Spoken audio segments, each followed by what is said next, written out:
పరిశుద్ధ గ్రంథం ఆదికాండము 46వ అధ్యాయం. అప్పుడు ఇశ్రాయేలు తన కలిగినదంతయు తీసుకొని ప్రయాణమై బెయేర్షెబాకు వచ్చి తన తండ్రి అయిన ఇస్సాకు దేవునికి బలులు అర్పించెను. అప్పుడు రాత్రి దర్శనములో యందు దేవుడు యాకోబు యాకోబు అని ఇశ్రాయేలును పిలిచెను. అందుకు అతడు చిత్తం ప్రభువా అనెను. ఆయన నేనే దేవుడను, నీ తండ్రి దేవుడను. ఐగుప్తునకు వెళ్ళుటకు భయపడకుము, అక్కడ నిన్ను గొప్ప జనముగా చేసేదను. నేను ఐగుప్తునకు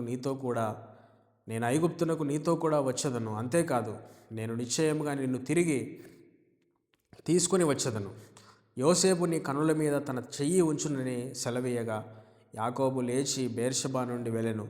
ఫరో అతనిని ఎక్కించి తీసుకొని వచ్చుటకు పంపిన బండ్ల మీద ఇశ్రాయేలు కుమారులు తమ తండ్రి అయిన యాకోబును, తమ పిల్లలను, తమ భార్యలను ఎక్కించిరి.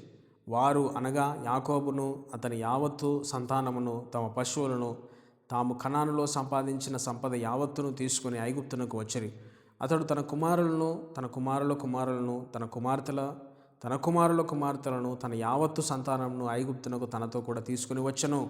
యాకోబును అతని కుమారులను ఐగుప్తునకు వచ్చిరి. ఇశ్రాయేలు కుమారుల పేర్లు ఇవే. యాకోబు జ్యేష్ఠ కుమారుడు రూబేను కుమారులైన హనోకు, పల్లు, హెస్రోను, కర్మి. షిబియోను కుమారులైన యమూయేలు, యామీను, ఓహదు, యాకీను, సోహరు. కనానీయురాలి కుమారుడైన షాఫూలు. లేవి కుమారులైన గెర్షోను, కహాతి, మెరారు. యూదా కుమారులైన ఏరు, ఓనాను, షేలా, పెరసు, జరహు. ఆ ఏరును, ఓనానును కానాను దేశంలో చనిపోయిరి. పెరసు కుమారులైన హెస్రోను, హామూలు. ఇస్సాకారు కుమారులైన తోలా, షువ్వా, యోబు, షిమ్రోను. జబులోను కుమారులైన సెరదు, ఎలోను, యహలేలు. వీరు లేయా కుమారులు. ఆమె పద్దనరాములో యాకోబు వారిని అతని కుమార్తె అయిన దీనాను కనెను. అతని కుమారులను అతని కుమార్తెలను అందరూ 33. గాదు కుమారులైన షిష్యోను, హగ్గి, షూని, ఎస్బోను, ఏరి, అరోది, అరేలి. ఆషేరు కుమారులైన ఇమ్నా, ఇస్వా, ఇష్వి, బెరియా, వారి సహోదరి అయిన షెరహు. ఆ బేరియా కుమారులైన హెబెరు, మల్కీయేలు.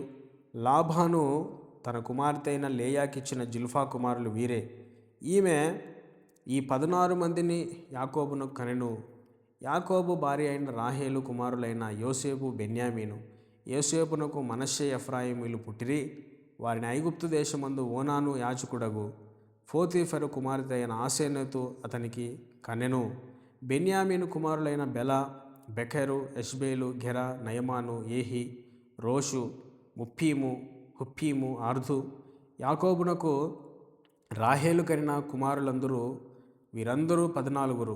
దాను కుమారుడైన హూషిము. నఫ్తాలి కుమారులైన యహసేలు, గూని, యాషేరు, షిల్లేము. లాబాను తన కుమార్తె అయిన రాహేలునకు ఇచ్చిన బిల్హా కుమారులు వీరే. ఆమె వారిని యాకోబునకు కనెను. వారందరూ 7. యాకోబు కోడండ్రును వినాయించి అతని గర్భవాసమున పుట్టిన యాకోబుతో ఐగుప్తునకు వచ్చిన వారందరూ 66. ఐగుప్తులో అతనికి పుట్టిన యోసేపు కుమారులు 2. ఐగుప్తునకు వచ్చిన యాకోబు కుటుంబము వారందరూ 70 మంది. అతడు గోషేనుకు త్రోవ చూపుటకు యోసేపు నొద్దకు తనకు ముందుగా యూదాను పంపెను. వారు గోషేను దేశమునకు రాగా యోసేపు తన రథమును సిద్ధము చేయించి తన తండ్రి అయిన ఇశ్రాయేలును ఎదుర్కొనుటకు గోషేనుకు వెళ్ళి అతనికి కనబడెను. అప్పుడు అతడు మెడ మీద పడి అతని మెడ పట్టుకొని ఎంతో ఏడ్చెను. అప్పుడు ఇశ్రాయేలు యోసేపుతో, నీవింకనూ బ్రతికి ఉన్నావు, నీ ముఖము చూచితిని గనుక నేనికను చనిపోవదునని చెప్పాను. యోసేపు తన సహోదరులను, తన తండ్రి కుటుంబపు వారిని చూచి, నేను వెళ్ళి ఇది ఫరోకు తెలియజేసి, కనాను దేశంలో ఉండిన నా సహోదరులు, నా తండ్రి కుటుంబం వారు నా యొద్దకు వచ్చిరి. ఆ మనుషులు పశువుల గలవారు, వారు గొర్రెల కాపరులు. వారు తమ గొర్రెలను, పశువులను తమకు కలిగినదంతయు తీసుకుని వచ్చిరని అతనితో చెప్పుదును.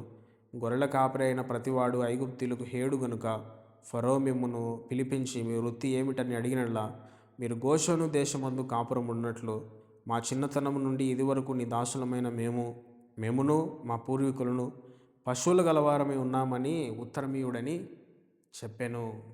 Thank you for watching.